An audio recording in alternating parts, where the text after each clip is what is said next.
Get started.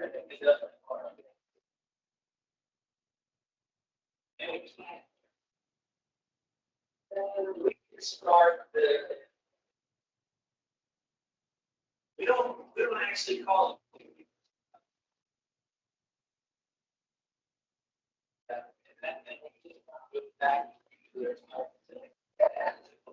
It's early. It's on.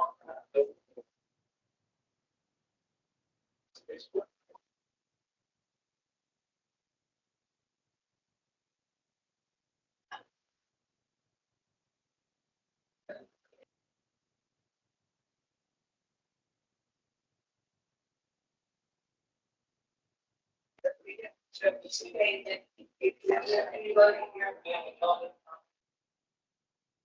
They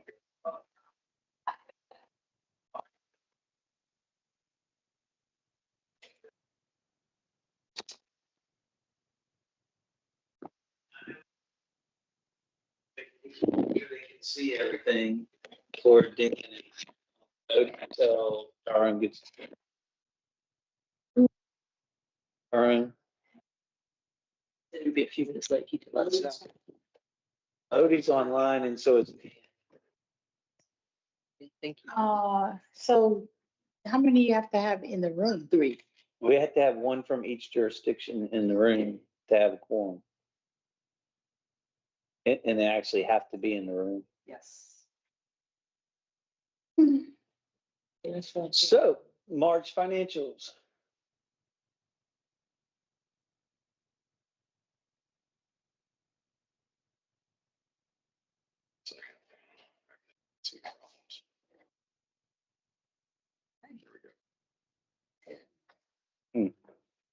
There's Wasn't telling me anything. Let's see. March financials. I see that as an agenda page, but I don't, 1 out of 1, but I don't see the actual. It wasn't an attachment to the March financials. It was just that one page. Background for March. Okay, well, It's the V1 on the website. Okay. That's March. I see it. So I want March. it's called GRTC March 20. not the It is. V1, because the V1 is just, See, it's just one. just one You page. click. We have. Just one page. Visible. It's not visible to my eye. You see it? We got I can see it over here as long as Dan and Odie can see it. They can see it. All right. So this is the V1 document. Yeah, we can see it. Thank you, Kevin. All right, so we're reporting upon the 9 months ended March 31st, 2026. So for the revenues, they're unfavorable to budget by $5,169,952. As kind of a recurring theme that we have talked about, we have local funds are unfavorable to budget due to the assumption that the GRTC fund balance of okay.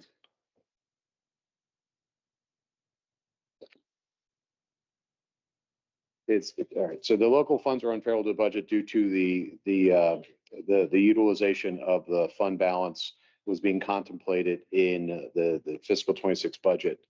Let me talk off of this slide. It'll be easier to go off of here. Sorry.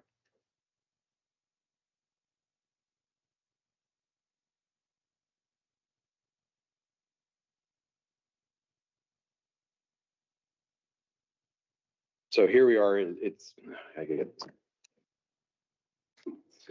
No, I have everybody else's meeting screen in the way. So here we are. This is the 9 months. So we're unfavorable to budget down here, $5,169,000. The local government piece is unfavorable to budget, $4.359 million. And this is based upon the assumption of the GRTC fund balance being pulled forward into the fiscal 26. That was our 25 surplus. So cumulative amount is $3,775,000. And it's also contributing to this in the local share is lower than budgeted service miles associated with the Chesterfield Route 1A extension. So we had an assumption in the budget that the total DRPT grant that Chesterfield has for the 1A extension was 2.1 million. We're trending about 1.8 million for the fixed route piece. So that's part of contributing to that as well. And then the other piece of this is in the month of February and March, we booked the local share capital portions against the Richmond, Henrico, and Chesterfield operating contributions to the tune of $1.3 million. So that's the local share for all federal and state grant projects. That would be the half of the 4% portion. So in all, the combination of the funding the fund balance of 3.7 million plus 1.3 million, that takes you up to roughly 5 million, and that's offset by some favorable local share portions of the PM balance. On the state side, we're slightly favorable, $125,000 on a budget of 24.6 million. And this is due to the timing of the DRPT grant reimbursements versus what was budget assumption. Also impacting here significantly in the month of March is that we had a DRPT line extension grant for the Route 1, and that is both for fixed route as well as for Care and Care Plus service. So we invoiced or put in for reimbursement during the March close for the period of 2025 and year to date, January of 26 reimbursements. That was about $1.2 million that came through in the month of March because you recall from February, we were unfavorable on the state revenues. This pushed us over the top when we were able to quantify what the incremental Care and Care Plus trips were for that period. This is offsetting the CMAQ funds. We had budgeted in our fiscal 26 budget $2 million worth of CMAQ funds, which basically the complexion of the grant has changed a little bit, and it's not going to be an item that would be included in fiscal 26 revenues. So that was amortized between January and June of 26. So the impact of that is $1 million offset. So that basically buffers the 1.139 million from the Care and Care Plus on the Route 1 extension. On the top line, the directly generated funds, that's basically the combination that goes in there is It's favorable $165,000, and that's based upon primarily favorable interest income earned on the various investment accounts and banking accounts for about $285,000 favorable. Contribution of favorable charter revenue of about $60,000, and that offsets slight unfavorable balance of the advertising revenue, which has improved. It's only about $56,000 unfavorable. And it also offsets the unfavorable leased employee revenue from RideFinders. And that's just a function that RideFinders has less headcount than what was originally budgeted.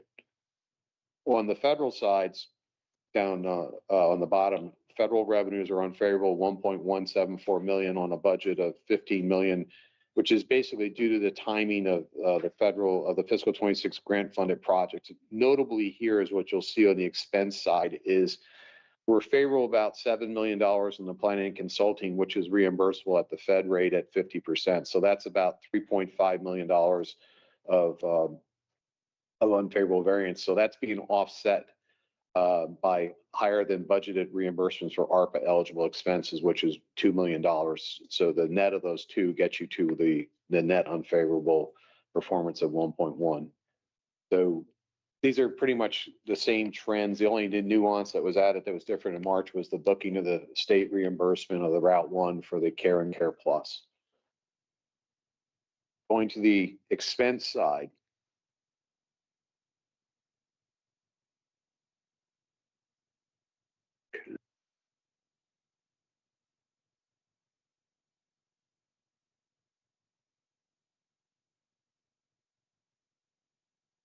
It's frozen, so.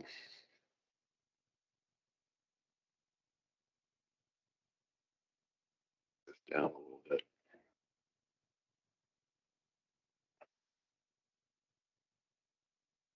So very similar to the discussions that we have had before. You can see that on the bottom right corner, expenses are favorable to budget by $10.8 million. Piece of this, you come up to the top, right up here on the direct labor line, you see labor is favorable to budget by $2.817 million. And this is more or less being driven by favorable headcount in the G&A section, as well as some favorable headcounts in the vehicle operations. So coming over here, well, It's funny accounting speak because favorable head counts means we don't have enough people. so the spending is below budget due to the lack of people that we have. So if you look here in the left-hand corner, where the arrow is, that is our vehicle operation. So we see that the spending is less than budget by $1.45 million. And that's kind of a combination where you see unfavorable salaries and wages of the operators, but we're below budget in headcount. But that's the impact of the overtime. For the overtime hours, as you can see later in the report, we have about 52,000 hours of overtime incurred through nine months. And if you take the half rate premium of the top rate at $17, that's around $890,000 worth of premium that's been paid. So that has offset any favorable wage variance on the operators. And as you can see, going down two lines below, you see the supervisor salaries and wages. We have vacant positions in the supervisor role, which is contributing to underspending on that salary line. And then we see down further on the fringe benefit line. So this would be the cost of medical and pension because we don't have the bodies, we're not incurring that. So overall, we're under budget spending on the vehicle operations portion. Not as good because we don't have the operators. We're filling in the gaps to maintain service using overtime. And we're actively recruiting and have classes. So to get back up to the budgeted number of 325 operators, fixed route, and 30 for microtransit. Going over into the vehicle maintenance and facility maintenance, you see some favorable, the combined of the two of them, they're favorable about 283,000 overall. And you can see down here, their components right in here, the wages are favorable for that. For the actual wages paid as well as the vacation allowances, and there is some contributions as well from the fringe benefit side. If you look at the headcount table, there are about two headcounts favorable. Their overtime is slightly elevated to at 7.79% versus a budget of 3% assumption, but that's indicative of trying to make sure we have all the PMs performed so that we can have the applicable fleet available for rollout. You see that G&A is favorable, 1 million, and that's due to vacancies on the salary range line. You come down here on our services line, this is where the planning and consulting projects such as North-South BRT, Western Extension, these are where they have come in. The timelines have shifted, so therefore these expenses are not incurred, and that's why when we talk about on the state and the federal side of unfavorable revenue, those expenses are funded 50% from the federal and 46% from state grants. So if we don't have the expenses, we don't have the corresponding income to set it off. Net impact on fund position is neutral because you don't have the expense and you don't have the revenue. On the materials and supplies line item, it's favorable, $1.37 million, as you can see down here. The biggest piece of the favorability is the materials and supplies. That's basically a function of we're taking less repair parts out of inventory or buying less parts. So our buses are not incurring as much repair as we had assumed in the budget. Offsetting that, we have, or in addition to that, we have slightly favorable tires and tubes, about 195,000. And offsetting that, which has grown a little bit in the month of March versus February, is the cost of fuels, which everybody sees that when they go to the pump on their own.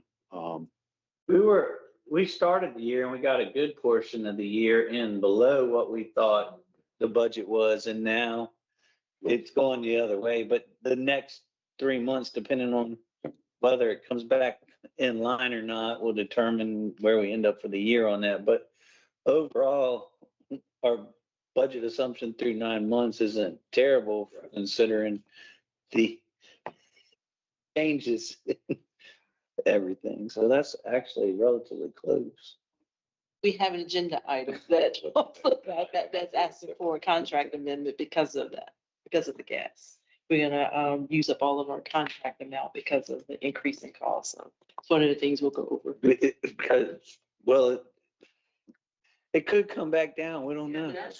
I mean, it just depends if things changed overnight and everything flows again, then we'll be good. But right now we need to hedge for what could be a bad 3 months. So on the utility line here, this is basically your heat and the gas for the utility for the facility, not the gas for the fuel, not for the compressed natural gas used in the buses. But we're slightly favorable, about 202,000. A good portion of that is due to the utility credit for the internet and cellular, that which was 120,000. So take that out, we're slightly favorable. Obviously, as we're getting warmer in April, May, and June, the electricity bills will go up. So we think we're still in good shape there. Liability, insurance and liability line item, that unfavorable variance has increased since the last month's reporting. We did have another settlement in one of the incidents where a passenger was struck, and it was settled below the SIR, but the SIR is 350,000. So we had to reimburse the carrier for that. So that was another hit to the provision. Down here on the purchased transportation line, this is primarily our paratransit for Care and Care Plus, and this is continuing the trend. We're about 655,000 unfavorable versus budget, but this has been the trend that we've been seeing through the first 8 months prior. This is based upon the demand for Care and Care Plus. Good news is that when we talked about the Route 1 and 1A reimbursement, we have invoiced for those incremental trips. So hopefully that will offset some of the impact on fund balance. Before I move off of the income statement, the revenues and the expense items, are there any questions?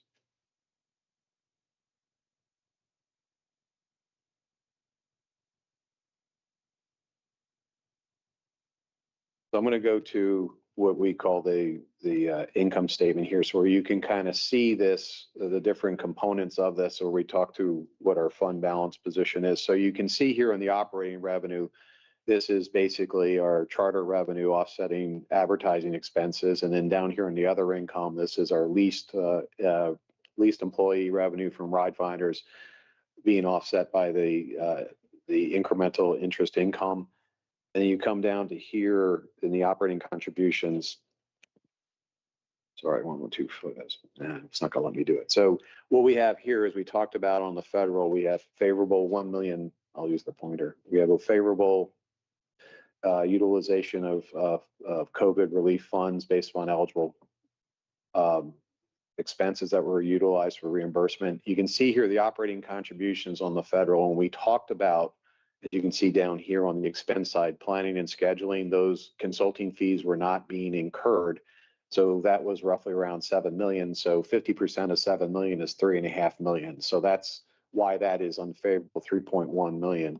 The state, as we said, the 125,000, they would be impacted by about 3 million of the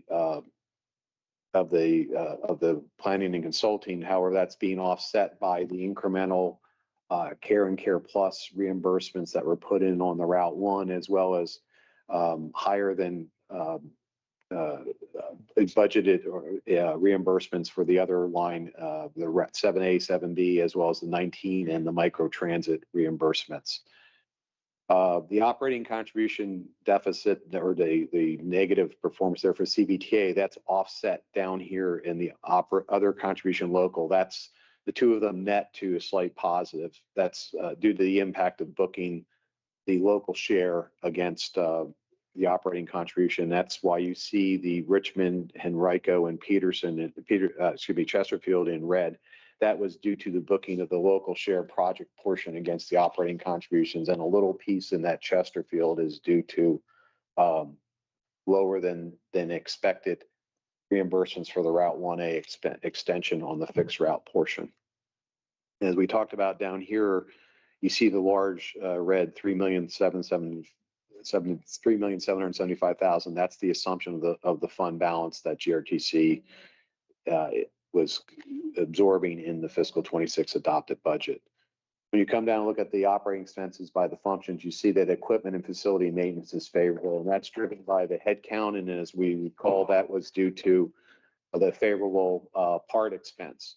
The transportation is favorable versus budget, $520,000. That's in part due to some of the head count favorable performance. Planning and scheduling, that's a function of the consulting projects not being performed. Insurance and safety, this is as a result of the provisions for the losses. General administrative is due to primarily as the head count related. Purchase services we talked about, that's the increased demand for Care and Care Plus, and obviously operating taxes and licenses those are FICA, Medicare, because we don't have the folks, and we're not paying the wages, we're not paying the taxes. So all in all, as of this point, through 9 months, we're at a positive 5.2 million. So Don't we have that overtime? Doesn't that still require the FICA and the Medicare? it does. So, It does, but our net, if you recall on the expense, we're net favorable $2 million in wages. okay, So that's That's- describing that. So when you take the 6.45 and so forth of the $2 million, that's what's attributing to that favorableness. So when we also have updated here through March, the year-end forecast, and it's an evolving effort. So we believe that there's going to, as we come down, certain of the grants for line extensions and microtransit, we've utilized the majority of them through 9 months, and some of them are stepping down from where they would be like 80-20, they're stepping down to 70-30 and 60-40. So we're trying to be conservative on the forecast. We think that we're going to end the year with a surplus of approximately about $1 million, $1.5 million in that range. It's a little more, we're at the last session, we were talking between, neutral to about $1 million, but we put our heads, I think this is where we think at this point in time, and we're continuing to monitor this as we close April. is that with the increase in the fuel for the next, Yeah, we did factor some into that. and already? Yeah, we did factor that into there. We tried to be very conservative in there. So, sorry, this is moving slow down here. That was gonna be my next question, so I'm glad you had put that slide in, because I was gonna ask you, where do you project for the end of the fiscal year? So glad you put it in. All right, so what we now have up here is our balance sheet. So some commentary on our balance sheet. So trend from June 30. So in here we have our current month, March 31st, compared to the prior month, and then we have our prior fiscal year end in the right column of June 30th. So if you look at total assets, our total assets at the end of June of 30th of 2025 was 201 million, and then we're up to 214 million. So that's an increase of about $13.5 million in assets. The largest component of that is an increase in accounts receivable. So accounts receivable has increased 10.99 million or $11 million, of which 10.925 million is related to our FTA 5307 program. We're in the process of programming our federal fiscal year 2021 and 2022 appropriations, which are the driving the majority of the accounts receivable. When you look at the top for cash and the capital funds, if you sum the 10,885,000 and the 8,000,006 for March and compare that to the 8,428,000 and the 11 million at the end of June, the net increase of $10,000. So with all our activity, our cash position is basically the same as it was at the end of June. And what I also will tell you is that in this March 31st balance of the 10,885,144, that includes the fourth quarter CVTA transfer of 7,150,000. I booked it at the close of business on March 31st, assuming it would not come in our March balance, but Wells Fargo included it in our March balance. So that's our fourth quarter funding. We also show that we have increase in fixed assets, and would probably want to just go over to our cash flow statement, because this is the themes are tied together. I can get this thing to move.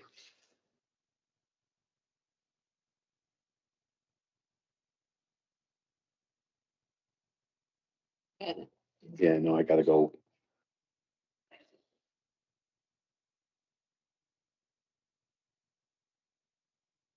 Call me. He just called me and told me. All right. Sorry for the eye chart, but what we're going to focus on is at the end of April, our balance is 2,551,000. And that includes, as I said, the fourth quarter funding from CVTA. As you look forward towards the end of May, we're expecting to be at the end of this month, probably a little less than 1.8 million. And that we're expecting to end the year at $4.8 million, with the assumption of a receipt of the aforementioned 5307 federal fiscal year 2021 and 2022 portions, that grant is executed and ability to draw down and reimburse. I'm not so sure that is going to occur at that point. So we're going to probably just need to reposition some funds. So as you are well aware, Mr. Chair, I'll wait for this. As the committee is aware of, that we have the financial contingency funding policy reserve. So in that, I'll go back to the balance sheet to explain this.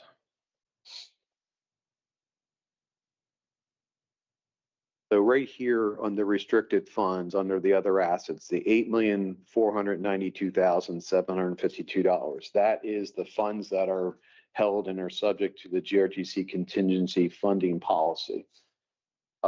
We have always said that we are also would bring forward back to the board the surpluses from each of the annual audits. So the surplus from fiscal 22, 23, the slight deficit in 24, and the fiscal 25 surplus, plus this contingency amount to about $22.2 million. So those are invested in our LGIP accounts, our Wells Fargo capital accounts, and that have a total investment balance of $22,359,000 for a surplus of about $120,000 above what all those cumulative reserves and fund balances are.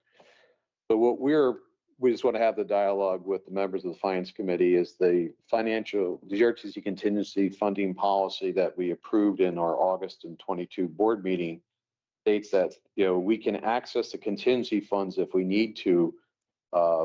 If we utilize cash flow purposes for short-term funding less than 60 days for a funded purpose or program, the CEO will notify the board of directors of the use. So we're out in advance so that we're looking forward in the next 4 weeks of cash flow is that if those 5307 funds are not available to draw down on, we're going to probably grab some of the funding that is in that pool to pull into the GRTC operating account for basically 3 or 4 weeks until July 1st of 2026, which is when we will pull over the first quarter of 2027's CVTA funding, which is approximately $8 million, and then return that other money back into the LGIP accounts and Wells Fargo capital account. But the 5307 money should be in by then, right? Grant is not approved yet, so it has to go through its process. If it doesn't get approved. It will get approved. Okay. It will get approved. It's just, They've awarded it this it's been awarded. It's administrative processes that we're going through. So we're just moving some money to keep cash flow, to pay the bills until the 5307 money hits, and then we're gonna put it back. Correct. So the combination, if you put it in perspective, like I mentioned, is that there's $10,925,000 in the federal receivable, plus we're self-funding to the tune of $3,775,000 in this budget. So I'm about $14 million in cash flow that's hung up on the receivables, plus being funding the current budget. So I have it, as I said, I have it in investments, but technically, if we had appropriated all the surpluses into the reserve, we would be following that policy and asking you. But I'd rather be conservative, is even though it's not in there, it's just to inform you and say that that's what we're going to do with your approval, and then we'll move it back in on July 1st. So the next question would be is, if we move it out of LGIP or we move it out of the Treasury sweep and we put it in our operating account. Our operating account does have a Hermes sweep on the back of it. So anything above $2.5 million continues to earn interest. The sweep interest rate's at 354 basis points. LGIP is about 390, so we'd be losing about 40 basis points, but we would have the liquidity still there. Well, we need it to make sure we have cash flow to operate, right? I mean, I don't know that. to make payroll. I don't want to give that up, but I don't know that we have a choice to make sure that we are fiduciarily responsible. Because if you look here on the screen here for the cash flow, you look down in the expense side, you can see the largest components right here are our payroll line. So if you do the math of taking this ending balance less than $9.1 million, you can see that there's around a $4 million need to just make sure. And I rather play conservative and make sure I have it, and not bank on trying to make sure that's executed. I'd rather move the money now and then say we didn't need it and put it back. But we figure we take the opportunity with this finance committee in advance to brief members, and then as the policy is basically a report after you do it, we rather report it before we do it. Please pause to. Yeah, we need to. In. Can we get a motion to approve Dan and Odie to participate remotely per the FOIA requirements? All in favor? Aye. All right, they're good. Y'all have any questions? Y'all can participate fully now. I do not at this point. Thanks, Mr. Engel. And go. So we can go to the regular board agenda items now. If there's any other questions on the financial report for for March, excuse me.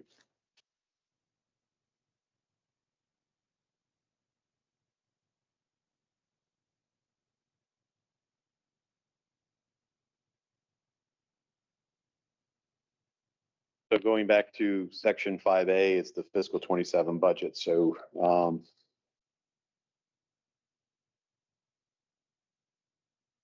in the surfaces or tablets, that you should have, this presentation's not in there, but this is, I just gleaned some highlights, but you have the full budget book in there. The same budget that we sent out, that I sent out, 2 weeks ago, last week, yes, so about 2 weeks ago. So I just wanted to put a couple slides, put a slide together to just kind of highlight some of the key assumptions in there. So the largest assumption here is that we have in here is with regards to our operators. So as much as you are aware, as our current collective bargaining unit contract goes through September 30th of 2026, and we already have the established top wage rate at 3406 for the first quarter. So quarters 2 through 4, we have a reasonable assumption, but we're not disclosing it in baked into what our expenses are. So from the standpoint, so you have rate and volume. So volume from the transportation fixed route and BRT, we're flat at 325 fixed route operators, 27 part-time. So we're consistent with 338.5 FTEs. And you can see that the salary associated with that is about just shy of 29 million, up from around 25.7 million for 26. On the microtransit side, we're also staying consistent with 30 full-time microtransit operators. We added 2 part-time microtransit operators, and you can see that their salaries are approximately 2.2 million, up from 1.778 million. Question, Yes, sir. where are we at with operators right now? Good question. We are trending to 320 at the end of this month, and we have more classes still ongoing. So So 325 is the, that makes us whole? 325 operators makes us whole. So once we get to 325, then all of our routes that we're not running at full capacity are gonna be back at full capacity, 325. Because I want to make sure when I go back and tell my vote, and then they start telling me that stuff is not running on time, there is nobody, that route is not running. 325 people, operators, is going to get us back to where we were. Fact, there's been slight tweaks that we were planning to do anyway, just on some of the frequencies that we will not be returning but for service, going back to reliable levels. So 325 is not taking us back to. No, 325 takes us to where service should be the budgeted amount. For example, we had put some service expansion in, and I'm going to use the Route 19 as an example, where it may have been doing 15-minute frequency all the way to 12 a.m.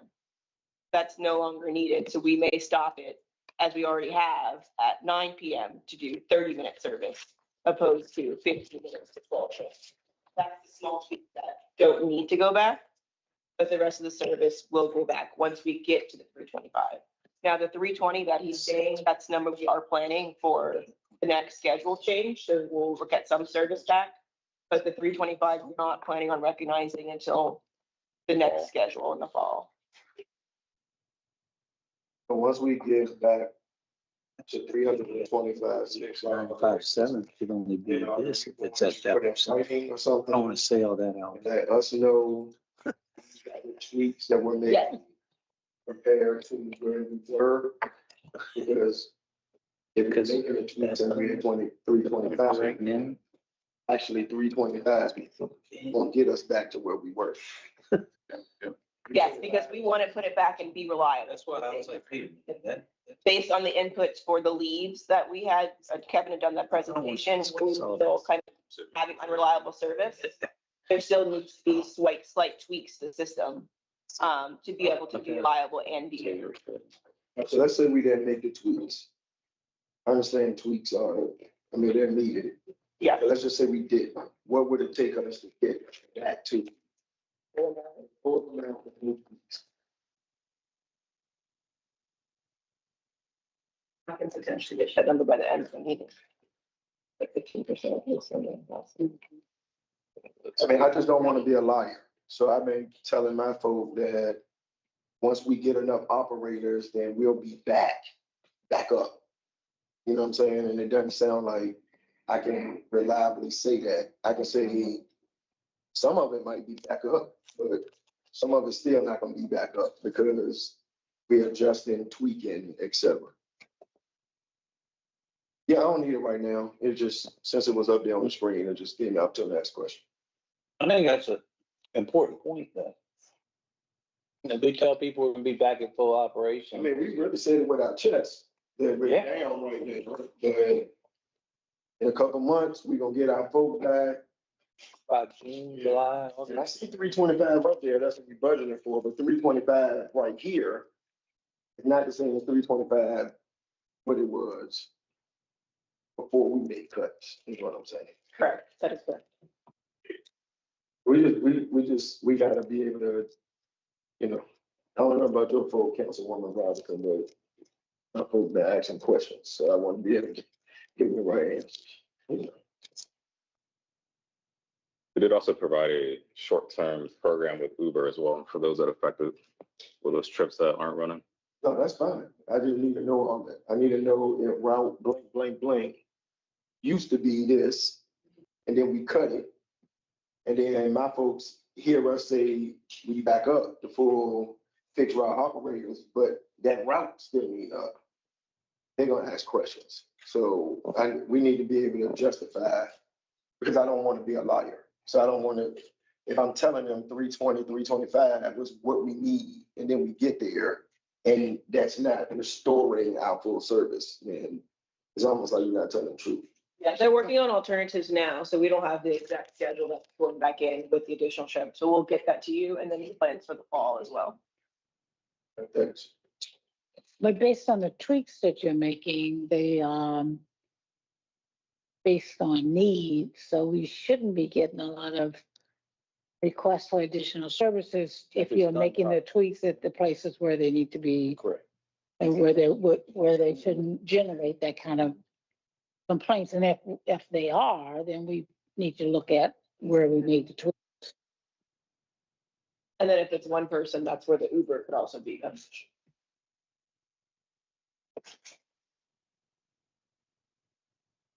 And Yeah, that could be the case. I mean, honestly, if it's one or two people, it's a lot less expensive to build a Uber than it is to, if it's a busload of people. But we need to know that based on. We need to be able to Reverend Nelson's point, we need to be able to articulate that well to our citizens. And the other, The question? Is there any, Nelson, is there something that we could know about the complaints that you are getting to determine whether or not? Well, we'll pass them on. We're not getting them right now because we're telling. Okay. Our response is. Okay, all right, I got you. Yeah. I get you. Okay, It's like a free. you're anticipating, right. We don't have a reason. That's Right. Okay.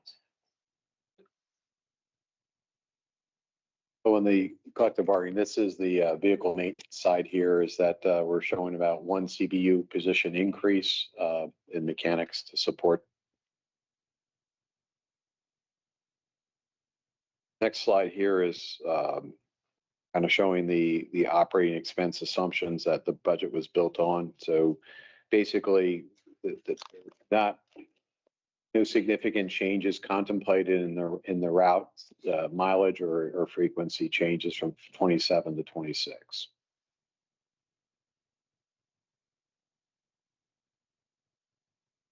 This is, this thing is not cooperating today. This basically here in the package that we have shared, kind of shared last year, is with the compound annual growth rate discussion. So this bright green bar down here, about halfway down the page, if I can get my mouse over there, is showing that since 2020, which is the 10th stake for CBTA legislation, our operating expenses have increased 920 basis points. And you can see the activity drivers of what's driving the cost. A lot of it is top rate. You can see the significant changes in the top wage rate for CBU, the pension percentage, the percentage contributions that are required for that. And you can see in here as the revenue miles and revenue hours have changed over the periods. You can see up here in the human capital and related, you can see the compound annual growth rate. So compound annual growth rate is the financial formula that basically says if there was even growth from the base period from 2020 up to the reporting period of 2020, what would that be? So it's saying is that mechanic wages have increased 6.28% every year since 2020, just to try to put it in perspective. And you can see that the maintenance pension expense and the transportation expenses are greater because the contribution levels have increased with the collective bargaining contract. GRTC is now up to 16% contribution rate for the employees, where we were at probably 12%, ways ago down. You can see in the rates, the blended rates. And, fleet repairs and part shipment, that's got a compound annual growth rate of over 7%. That's a function of, inflation and so forth. And you can see that similar. So, specialized transportation is a significant increase, and that's due to not only the pricing from the third party, but also due to the demand for Care and Care Plus that's been driving that. So when we come together here and we pull it together, we have two different views. We have it by the operating expense departments here. So when we're looking at basically our total 26 column relative to 27. So you see on the operations line, it's an increase from, about $1.3 million, and that's primarily driven by wage rate increases. Maintenance is basically flat, and that is there's wage rate increases offset by, as we remember, we talked about there's a reduction in the quantity of the bus parts and so forth. Insurance and safety is going up around $100,000. That's due to the cost of the premiums, and planning and scheduling, you can see, is going down significantly as the grant funded project amounts are going down. Also in planning and the planning section on the baseline portion, there's a kind of reallocation of some of the employees out of the planning department down into our project management organization, which is located in the administrative section. Communications and marketing is going down about $500,000. That's due to reduction in advertising. Information technology is going down from about $100,000, but that's basically due to reallocation of some employees out of IT into the PMO group. And you can see the administrative is growing about $800,000. Like I said, is that there were employees that were data analysts that were located in the planning group that have moved into the PMO. PMO is a function of admin, and there were also IT employees who are now in the PMO group. So there's just a shift. All in all, on the baseline, $95.4 million up to $96.3 million. So it's small increases. I apologize. I skipped over the benefit line item. So benefits are increasing about $600,000, and that's primarily the medical is flat, but that's basically the increase in pension benefits driven by the salary increases, because it's 16% of the wages eligible for the collective bargaining folks. So all in all, with the baseline and the grant funded projects, $101 million budget. So kind of getting over to the operating revenue assumptions. So the Paramount is zero fit. This budget is contemplating that zero fares continue through June 30th of 2027. At our April board meeting, the board approved the CBTA Regional Public Transportation Plan funding is $32 million in operating contributions coming in, as well as a local share capital match from CBTA's funds of $2 million for a total of $34 million. Contemplated in here also is what I'm calling the CBTA regional funding coming through the municipalities. That's the 35% share that goes through to Richmond, so to support the North-South BRT environmental design and engineering to the tune of $2,447,000. And for Henrico County, it's the Pulse BRT extension west to Parham construction for $728,000. And you just scroll up one line item.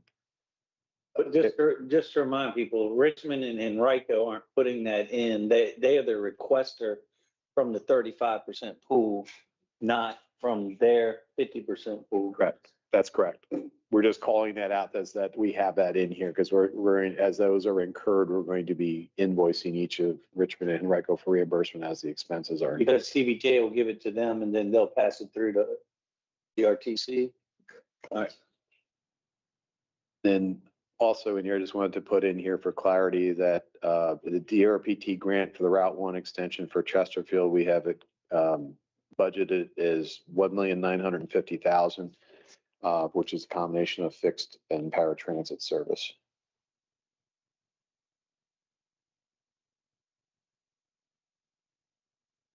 As you are aware of, the local operating contributions for Richmond, Henrico, and Chesterfield are subject to the CBTA legislation, and that's indexed on an annual basis. So the CPIU index this year ended up being 2.41%. So that results in about an increase of operating contributions from Richmond, Henrico, and Chesterfield, about $345,000.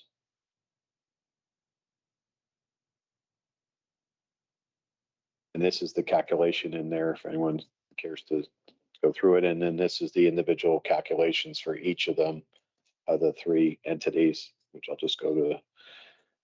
So here in our schedule of operating revenue. So we're looking at, here's the baseline column, the grant funded column, and the total for 2027. So going right down the top, as we talked about CBTA, that was a function of the Regional Public Transportation Plan. Good news to report is you see here the Virginia DRPT. This is the TISDAC formula monthly operating. We're pleased to report that we had an increase over last year after a decrease from the prior year. So we're happy to see that it's at 20.9 million as opposed to 19.1 million. And you see here the 9.574 for Richmond, the 4.597 for Henrico, and the 275 for Chesterfield. That is the operating contributions increased by the CPIU of 2.41. And then we talked about in the middle column here, the 2,447,000. That's the 35% CBTA fund for the reimbursements for those projects for Richmond, and then the Henrico, and then there's the DRPT piece for Chesterfield for the 1A. This budget here, jumping down here, it's contemplating utilizing $10.9 million worth of 5307 flex for both preventative maintenance as well as for ADA cost of contracting, which is capped at around 10% the 5307 award. So GRTC did receive our federal fiscal 26 year appropriation, which was 17 million, which is a little bit higher than in the past. So we're in the process of executing the split letter with Petersburg. And those will be contributing to those as we program those. 92.8, isn't it? 92.8. Yeah, it's 92.8 for 5339. It's a little bit above. It's like 92.4 for the 5307.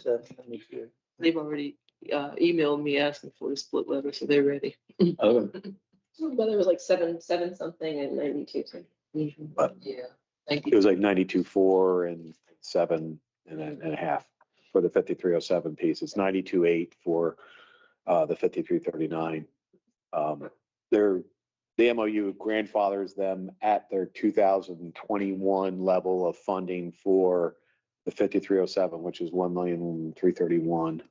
And then the guarantee, because it's the 5309, 5339 has decreased, that they're guaranteed 92.8 split. In here in this budget, we're contemplating utilization of GRTC's fiscal year 2026 surplus of 1,000,009. So I think, based on what we showed, we feel that we're comfortable that we'll have that available.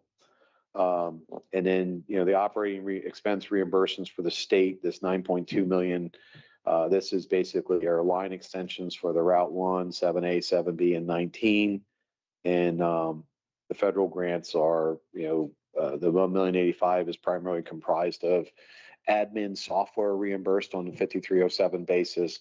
And the DRPT the state grants are the whole host of our applications that got approved in April. Community partners, we have $1 million in there for advertising revenue, up from $600,000 in this current year budget. Flat with City of Petersburg for their contribution to underwrite the express route. And then the other sources are pretty much, this is interest income in there, and so forth. So So are we seeing trending that advertising money will come in? yes, Okay. Just making sure. We've had that question before and it was different than that. So good. Outperformed in the second half of the year and it's overachieved the goal. Great. So we're comfortable with. With going to $1 million. Okay, Hopefully we overachieve that as well. great. that's kind of the main themes in the operating budget from the expense side and the revenue side. If there's any questions.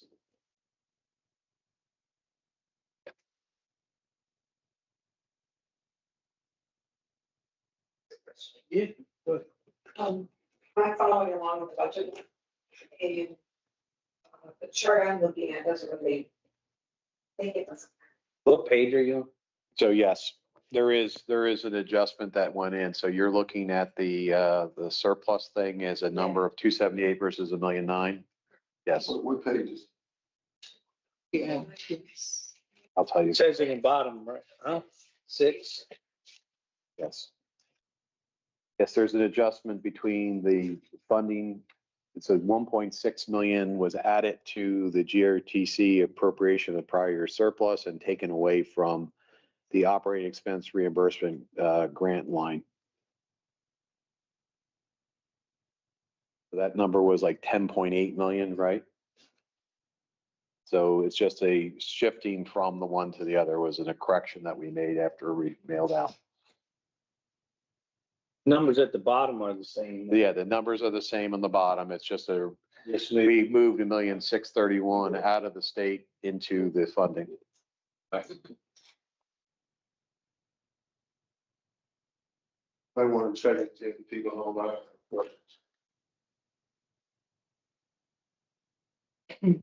Can they hit? Hey, I do, but I'll wait till whenever you need to. I have a couple ready if whenever you want them, Jim. But I'm sorry, just say go ahead. yeah, go ahead. Hey, awesome. One, just on presentation on this, I appreciate the grant funded projects being broken out from the adopted baseline. Is that fairly new for us to see it that way, or did I just miss seeing it that way before? I love it that way. You know, we did it probably 2 years ago, and I think we've streamlined it a better to try to, it's in our system is difficult, but we've kind of narrowed it down this year. Yeah, it's certainly easier. So just a couple quick questions. The 26 budget provided for, it allocated for some general surplus fund, like to cover the gaps. And then you showed us earlier a little while ago that you removed it, didn't need it. This 27 budget doesn't provide for any gap funding pulled out of surplus. Is that right? Just the 1.9 rollover prior year Yes. surplus? That's Yes, it? sir. That's excellent. Two quick questions back to Mr. Nelson's question. I just had jotted it down. I didn't want to interrupt. What he mentioned about the changes to the schedule when they come back, I just have 2 points to note. When we get that tweak summary and you show us, which lines are adjusting and which ones won't be returning to the same, I'm assuming that's a expense saver. Is that right? I mean, that's an operational expense cost savings that's going to be shown by any tweaks or reductions. Is that right? Or is it offset by an increase somewhere else? So it's kind of right sizing the system at the same time, because the examples that Mr. Nelson actually gave were more of missed trips. And that was because of things where the schedule and the amount of operators out there didn't necessarily match with our lead. So looking at the system and looking for opportunities that we could make efficiencies, we are basically making it so that there is more reliability, but still the same 325 operators. All right. Yeah, I would just assume if we're making changes that for efficiencies, there's gonna be cost savings. I just want to know if it's possible to allocate, like, hey, by doing this, by going to 30 minutes or whatever, because of these efficiencies, there's some cost savings assumed there, I'm guessing, on either route mileage or gas, or, I mean, it's the same drivers, but there's got to be cost efficiencies to cutting timing, I'd imagine. Is that Yeah, I I kind of think have that the- same question. And mine is kind of a part two to Mr. Smith's question is, if there are adjustments or cost savings, which we would expect from those type of adjustments, how would they be reallocated, or would they be reallocated, and what's that process look like? What was the amount you had projected, even with the large amount? Do you remember what that was? It was something small for the changes, even for 3 months. Yeah, originally when we talked, it It was maybe like 100,000. Yeah, I think something like that. like 125,000. So first, I guess the first question, the answer is the overtime most likely, because when those runs need to be filled, we fill them with overtime for the reliability purposes. So there would be some savings in that. Yes, there will be some mileage that is a savings with it, but honestly, it really, I keep using the word tweak. It wasn't a significant amount of service that has changed, but we can still get those numbers to show you the miles and hours difference, as well as when you look at the overtime differences with the reliability. Yeah, can bring that that's up. fine. That's what I'm asking. Just a full summary of whatever changes. And then the second part question, and then it's my last one, but the second one is when and how we message that to users. I think Mr. Nelson began to allude to it. He wants to go out there and tell them what's going on. So, how we're going to message what is returning and what is returning with changes. And then just to close up, when we get that full summary, I'd love to see a summary, not only here are the adjustments, here's why. Yeah. The dollars and cents to it. Sounds good. Yeah, we should be getting our schedule alternatives next week, and we'll work on the communication plan to go with it. What you're saying is we're not necessarily making changes to save money. We're making changes to make sure that we have reliability and service. But still putting back things that are of demand right now. Right.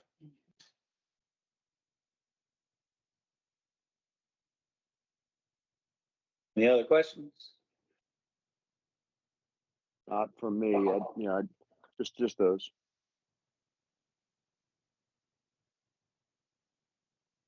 just want to point out, pretty flat budget.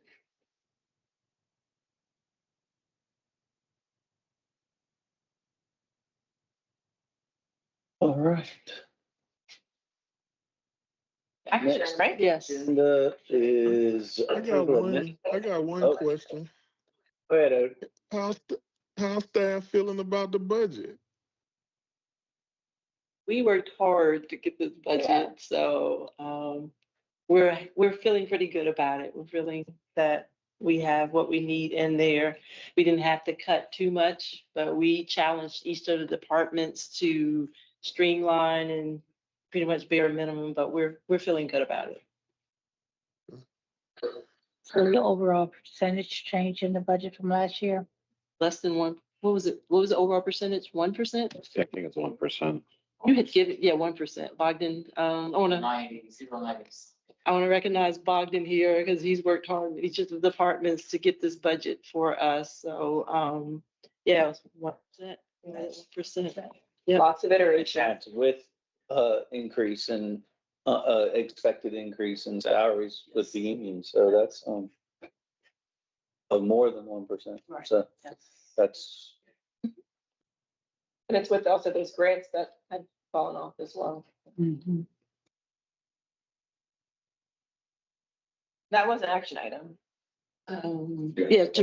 To present it to the full board. But they can make a recommendation. Yes. And get a motion to make a recommendation to approve or to send a recommendation for approval to the board. So. Second. All in favor?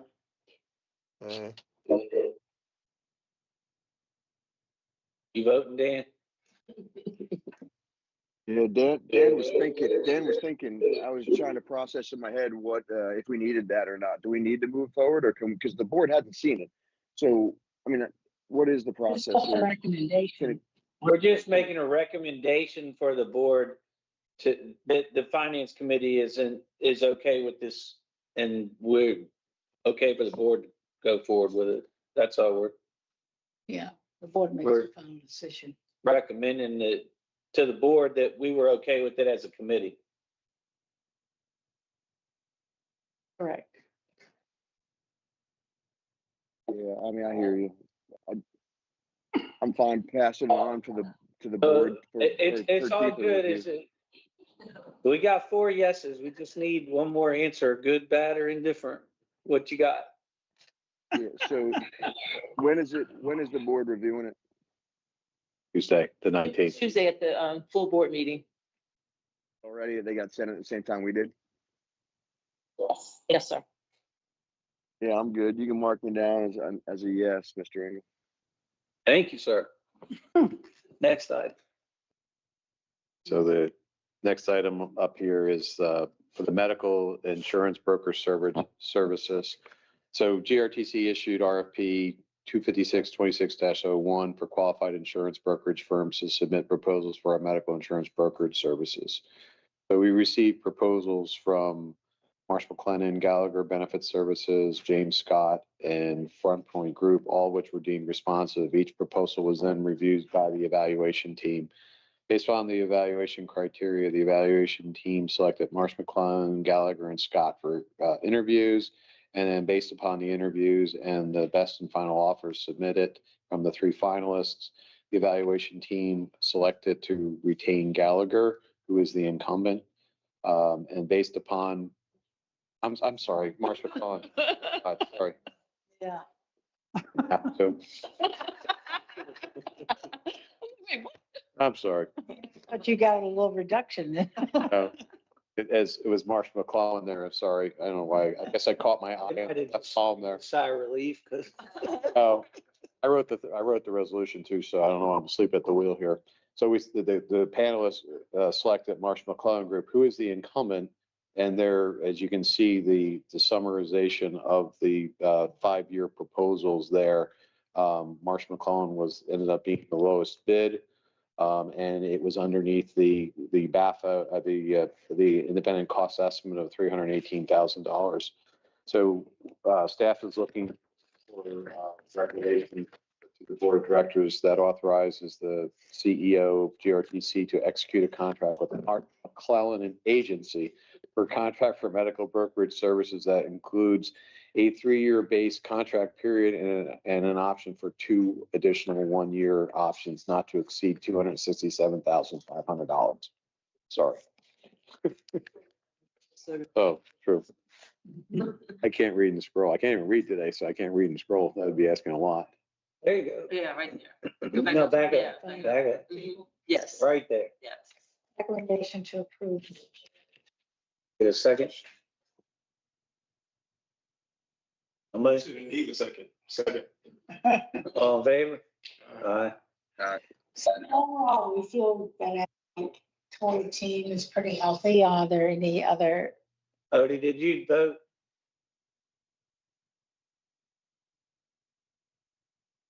It was, our overall team is pretty healthy. I mean, I know we frequently look at other health enhancement initiatives that we try to put in place to keep the healthy Yes. overall. Mhm. Are there any? Well, we have the health and wellness, and in addition to that, we have a gym now on site. We converted, what was that space? We converted a lunchroom into our gym with equipment, and we actually have incentives for, trying to get people to utilize it. So health and wellness is, we have a person in charge now who's coming up with a lot of wonderful ideas. So Also, as we're going back to the January board meeting, when we did the renewal for Cigna, because the Cigna contract runs March 1st through February 28th. In the renewal, our claims profile has improved over the last 3 to 5 years. And in the, Yes. it's improved so that the ratio of our claims to premium has gone down. So we're more attractive to insurance providers. In addition, in the contract, we also were able to get more wellness dollars from Cigna. So it went up to $75,000. So we can utilize that money on the wellness initiatives. HR does schedule we have a health fair in the fall, which we do flu shots for the employees and provide other information too as well. So hopefully to use that $75,000 to make everybody well. Let's keep them all. Operators also have to walk about a quarter mile to Yeah. get to the bus Yes. every day. Next one is gasoline. Yep. That's Yeah, Kevin. this one, Have it up there for you. that's a fun topic. You're seeing it. Gasoline contract amendment. All right, there you go, Kevin. It's all you. Thank you. So in August of last year, the board approved a gasoline contract with Colonial Oil on a projected usage of approximately 150,000 gallons and an estimated annual contract amount of 225,000. That reflected the market conditions at that time. Since then, as we have been talking about, the fuel pricing has shifted significantly. And over the first 7 months of the contract, we were averaging about $1.91 per gallon. So that brought us about $199,000 used up in the contract, but in the past 2 months, with the prices rising, it's now averaging about $2.83 per gallon. So that's added another $64,000 in costs. So this trend's obviously reflecting what's going on right now in the market. So as we look ahead, we have about 15 deliveries still to come between now and August. So we're projecting needing an additional $218,000 based on current pricing to get us through the next 3 months. We also added in a contingency of $130,000 in case the prices continue to go up. Hopefully we don't need this, but we want to be prepared and ready for this. So the ask is for an adjustment to the contract of additional $386,000, which would bring the contract price up to $611,000. Crazy, right? Any questions? Motion to approve. Second. All in favor? Aye. All right. Uh, That's it. Next. Yeah, so the next one was the Care Plus model change. But just want to let you know, the development committee did request to defer this for the plan to take it to Henrico County Board of Supervisors for review first. So we're supposed to be working on how to bring that forward, but happy to give an update on what it is if you guys would like. So it's the Care Plus model change recommendation. We have 3 models today, which is our required care, which is if you're within 3/4 mile, you can use our care for free. And that's better, like I said, better required. We also have Care Plus, which is what is used in all of Henrico County. And that is the same model, the same vehicles they both are run by We Drive You. And then we have Care on Demand, which is our voucher program that is operated through Reserve. So that one you can get same day service, but the customer pays that model. So GRTC pays $15. The customer pays a minimum of a booking fee for 6 miles at $7. So the recommendation is to change all of Henrico County Care Plus, which is the premium service, into the Care on Demand voucher program model. And a couple of reasons for it. It does give more flexibility to the jurisdiction itself for the users for the on-demand model.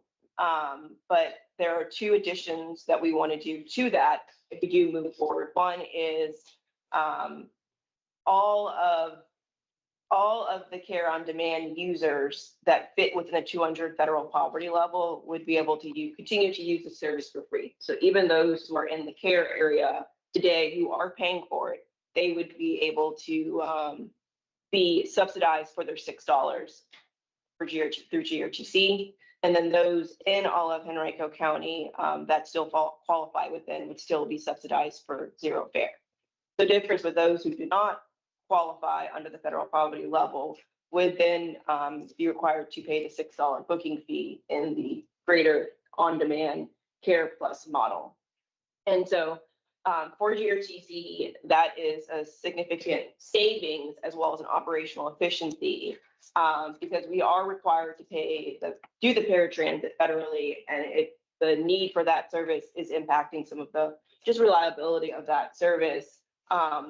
But also it is the $7 plus the $15 is $22 total that we would pay versus at the end of the year, we would be paying $49 per trip for the regular care service. So that's more than double per trip for the exact same service. So even if we see a shift of users in the current system, because we are now subsidizing the on-demand version of it, it still ends up being very conservatively about $800,000 of a reduction as far as expenses for GRTC.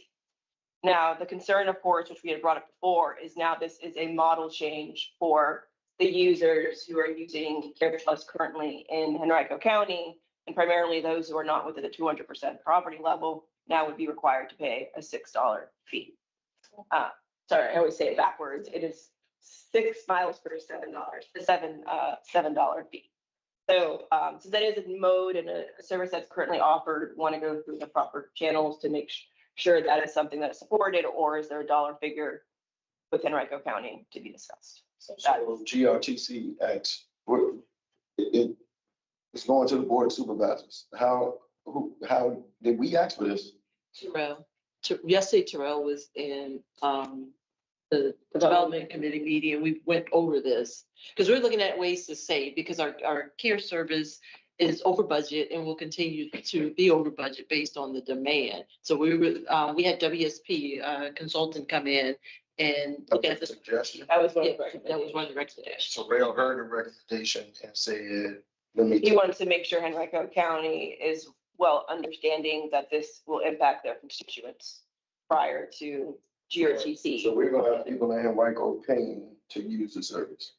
Right, and before that service was $3 for individuals in Henrico County, and then $6 for City of Richmond individuals to use that service. So prior to, they were That's zero fares. paying $3. And City of Richmond had. 3 to 6. So 3 to 7, yes, all right, so. We sent the email to Terrell yesterday, so we didn't go directly to the board. The email to Terrell is basically saying, should we meet with our representatives from Henrico on the board first? So you and Dan, then after that conversation, reach out to the greater supervisor. So we haven't reached out to them directly yet. Oh, no, we were working with Terrell, yeah. So how did this end up on the agenda? And we ain't even on that vote. Yes, this is the third time it's come forward. First, WSP made the recommendation when they did the report out. And then we came forward again and we explained the benefit, but we said we weren't ready to make a recommendation because of the impact to those who may not be able to afford it. And so we've gone back and done another analysis, and now looking at some of the other models, for example, the 200%, sorry, I'm pointing to Chesterfield, they have that in their. We went from 6 to 10. Right, and they also have a cost of $10, and you have to, the $10 actually is the 200% federal poverty level amount. So they charge those individuals with that. So Terrell is going to get with us and talk to us to gauge it. I think that what they're saying is that Terrell asked to defer this. And so that it's still on our agenda, but it's been asked by the operations committee to Development. our development committee to defer it. And so they're asking if we're going to defer it. And it sounds like to me, you would like to get with them first. So we should just defer this. Yes, yeah, I've already taken it off the agenda. Yeah. Okay. Yes. So It was on finance committee as well, so that's why Adrian brought it up, because it's part of that. okay, Yeah. well, I mean, at this point, thank you for the information. We'll defer it to the next month, and we'll talk about it after they've had a chance to. correct. Okay. Yes. That's And for Ms. Ruffin, you want to talk about the band pool? Yes. This is for the van pool program services contract, that we administer the van pool program, and that helps commuters get to work on van pool, which is a form of public transportation. GRTC supports the van pool program by serving as our procurement contracting manager, partner, and ensuring that the van pool vendors that we select in the contract service deliver the requirements that are needed. We work with procurement to issue a rolling RFQ to make sure that all of the vendors meet all of the qualifications, but it also allows us to be able to, if we have other vendors that are interested, that they can be a part of the program up to a maximum of 6. We currently work with 3 vendors. Under this proposed contract, the vendors provide vehicles. They're responsible for all of the operations, customer service, maintenance, insurance, and required reporting to National Transit Database. And GRTC does not incur any direct operating or maintenance costs related to the van pool service. And the proposed contract is for a 7-year term with the option to extend to 3 one-year term periods. And there's an estimated cost for the contract in its entirety is $3,941,140. And our recommendation is that we can move forward with this to the board to have GRTC's Chief Executive Officer execute the contract with the 3 vendors that we currently have, Ride Easy, Commute with Enterprise, and K&K for a term of 7 years with the option to renew 1 year after that to continue with our van pool program.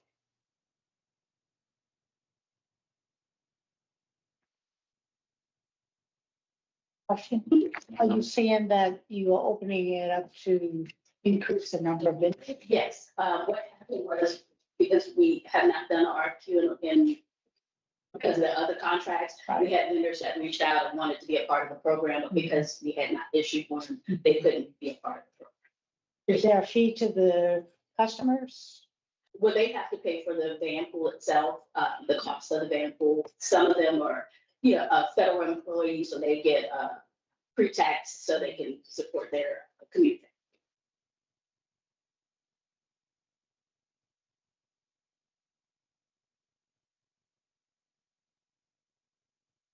So all we're looking at is expanding the number of people that can offer it. Right. And And to continue making with the that, is 3 vendors that we currently work with. there any downside with the 3 vendors we currently work with? No, they've been excellent. No, I mean, is there any concern that they'll be upset? Like they can already handle more if they needed it? Like, do we need the additional? We open it up because it's competition and it makes it cheaper for the commuters to be able, when we put out a bid, ask them to say, here's a van pool that we want to start coming from Richmond to DC. So basically, we already bid that every time anyways, and we're just putting it out to a larger bid pool. Exactly. Okay. All right. Any other questions? Get a motion? All in favor? I saw your thumb. All right. Last under the consent is the procurement, changes to the GRTC procurement manual. Yes, good afternoon. This is a fairly easy one, so get ready to split. GRTC procurement manual updates periodically. GRTC reviews and updates its procurement manual to ensure consistency applicable with federal, state, and local requirements. FDA issued a circular at 4221G in January of 2025, effective in March 2025, replacing its original circular. And basically what that did was made some updates to specifically the thresholds and procurement standards. And so what we are proposing here is that we change our threshold, micro threshold and our simplified acquisition threshold. So we are looking to currently, our micro threshold is $10,000. We'd like to increase it to $15,000. And the standard simplified acquisition threshold was $250,000, and we'd like to increase it to $350,000. Now, these adjustments are intended to streamline the procurement process and reduce all documentation, approvals, and competitive procurement requirements. These are low-risk purchases. Increasing these thresholds will allow staff to process routine procurement purchases more efficiently, shorten procurement cycle times, and improve the organization's ability to respond quickly to operational needs while maintaining operational internal controls and oversight. This is simply an administrative change. It will not make any changes to our requirements of the board to make approvals or anything like that. This is a matter of an administrative change to help procurement be to pass along pretty fast. Any questions? And no impact to the budget. Fiscal impact. Get a motion? So moved. So All in favor? Aye.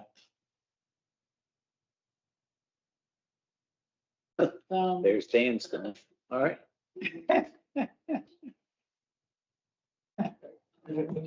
Sorry, I couldn't come off of mute. All right. No problem, we're good.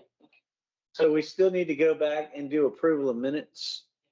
Get a motion to approve minutes. Or does anybody have any questions about the minute? Got a motion? Can I get a second?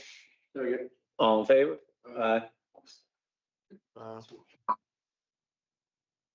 Get you. Dan's good. Final thing is, Joe. So I'll do the legislative update. This is a lot prettier than yesterday, so forgive me, Barb. I'm going to do this quick because I was long-winded yesterday, and Barb will be able to probably give you further details. I'm going to give you a federal and state legislative update. Right now, we are tracking fiscal year third, the Transportation, Housing, and Urban Development Bill that's done annually. We're in a position to believe that 27 is going to be, the administration is going to be removing the CIG funding, which is a capital improvement grants. That's something that we're going after for our BRT money. You guys went to Phoenix, you got on light rail. That's another large pot of money that is being applied for. How competitive it is right now, of 20 projects, they always or typically award only one. So you're going from about $1 billion in that pot to zero in the administration. So we're going to be making sure that we're lobbying on behalf of trying to keep that fully funded or something in there. That does talk about the potential impacts. We also have the surface reauthorization that happens every 5 years. The Infrastructure Investment Jobs Act expires in 2026. That's going to kind of give us our framework of what we're looking for over the next 5 years, transportation. One perfect example under the Biden administration, there came in Buy America and electrification. So there was a lot of money pumped in for electrification, where if we came back and tried to electrify a fleet, there were additional monies under that legislation. So this year, we're looking for another surface reauthorization coming up in September. I don't believe either one of those bills or actions will happen before Congress, the new Congress takes position or takes seats. So they're going to probably continue resolutions. Those are something that we're going to be monitoring. I think one of you all asked in the past to Cheryl that the administration that came out and said they were threatening to take about funding from zero fare. Cheryl wrote a letter to our representatives and we spoke to them. We believe that's kind of gaslighting. We don't think that has the feet to stand up in legislation, but we are tracking that at the federal level. On the state side, bills have been signed. House Bill 200 takes the TRIP program and puts it under TISDAC. Originally, it was carried by Delegate McQuinn. That was state code. So the state code said that you had 3 years to apply for zero fare funding. With this new bill, it takes it out of state code and puts it under TISDAC. TISDAC is a body like you all, but has the staff support as DRPT. So now TISDAC, as the day before yesterday, started looking at what does zero fare look like in a longer term than a 3-year window. And that's an option that we're looking at. Is it going to be something that they look at GRTC based on ridership? Is it based on operating revenue? But that is an avenue that we have now in legislation that's going to allow us to reapply for zero fare funding, which we couldn't do before that bill had kicked in. We have House Bill 564, which is a clear lane bill. Dexter was in here, or he's in here somewhere. We had a Hayden AI pilot program that allowed us to show infractions in our bus lanes. If you're on the Pulse and you have a car sitting in the Pulse lane, or you could be on Broad Street, anywhere, we had AI technology that was allowing and capturing that, and we had about 1,200 infractions over that pilot program. This piece of legislation is going to allow us to use that technology and to have citations, and for not just for the city of Richmond, for this board, that might be another avenue that we can explore. And I know Adrian's working hard on this of how we can explore getting that revenue to try to help out with zero fare. So we're doing a lot of research and talking to other agencies of what they have going on when it comes to that lane enforcement that we're going to be tapping into. The state budget, as all of you are aware, we're still in negotiations. It has never took this long, but for us, we believe that if the Senate version does pass, there will have implications on what legislation looks like next year. Data center being one. I think data center on the Senate side is a tax that they have in place. If that Senate version does pass, that kind of sets the framework for what kind of legislation looks like next year. We talked about different scenarios of certain bills becoming $5 to $10 million annually for us. So that's something that we are still tracking on the state budget side. And when that drops, we would know if the Senate version does pass, we'll have an additional $1 million. But that's what I have right now on the legislative update. We should have more coming soon. Any questions? All right. Well, thank y'all. Thank you. And they, no, they're over here. They just moved over to the other side. They're still here. They didn't jump that fast.